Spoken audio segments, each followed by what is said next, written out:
എന്നിട്ടും അന്തസ്സിന്റെയും അഭിമാനത്തിന്റെയും അഹന്തയുടെയും പ്രതീകമായി ഇന്നും നിലനിൽക്കുന്ന സ്ത്രീധനം എന്ന മഹാവിപത്ത് മൂലം ക്രൂരമായി ജീവഹാനി സംഭവിക്കപ്പെട്ട നമ്മുടെ സഹോദരിമാരുടെ ഓർമ്മകൾക്ക് മുൻപിൽ പ്രണാമം അർപ്പിച്ചുകൊണ്ട് ഏതാനും വർഷങ്ങൾക്ക് മുൻപുള്ള ഈ അമ്മയുടെ വീട്ടിലേക്ക് നമുക്കൊന്ന് എത്തി നോക്കാം.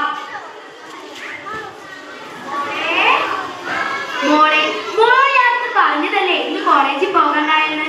ഇന്ന് നിന്നെ കാണാൻ ആ ചെറുക്കം കൂട്ടൊക്കെ വരുന്ന ദിവസമല്ലേ?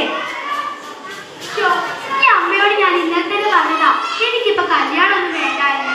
എനിക്ക് പഠിച്ചാ മതി അമ്മേ.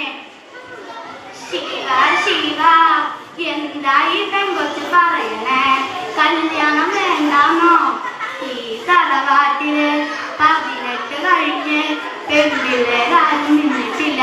ഇതിപ്പോ കഴിഞ്ഞ ചിങ്ങത്തില് 19 തെളിഞ്ഞിരിക്കണു. മോളെ നന്മയ്ക്ക് വേണ്ടിയല്ലേ ഞങ്ങൾ ഇതൊക്കെ പറയണേ. മോളൊന്ന് കേക്ക്. ആ ചെക്കനെ സർക്കാർ ഉദ്യോഗസ്ഥനാ. എങ്ങനെങ്കിലും ഈ കല്യാണം നടന്നു കിട്ടിയ നമ്മുടെ ഒക്കെ ഭാഗ്യ. കൂടാതെ ഈ വീടിന്റെ ആധാരം പണയം വെച്ചാ എത്ര കിട്ടുമെന്ന് അറിയാൻ അച്ഛൻ അന്വേഷിച്ചുകൊണ്ടിരിക്കുക. അതിനിടെ മോളി പഠിത്തത്തിന്റെ കാര്യം പറഞ്ഞു വരല്ലേ?